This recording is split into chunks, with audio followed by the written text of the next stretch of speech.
ఓం శ్రీ పరమాత్మనే నమః. శ్రీమద్భగవద్గీత. భగవద్గీత 11వ అధ్యాయం విశ్వరూప దర్శన యోగము. 10 మరియు 11 శ్లోకాలు.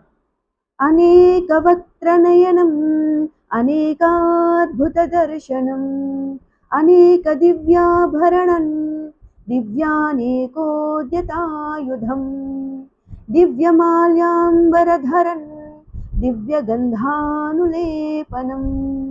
సర్వాశ్చర్యమయం దేవం అనంతం విశ్వతోముఖం. అర్జునుడు చూచిన ఆ పరమేశ్వరుని విరాట్ రూపమునందలి ముఖములు అనంతములు, నేత్రములు అసంఖ్యాకములు, అందలి దృశ్యములు అద్భుతములైనవి. ఆ రూపము అనేక దివ్యాభరణ శోభితము. ఆ పరమేశ్వరుడు పెక్కు దివ్యాస్త్రములను చేపట్టి ఉండెను.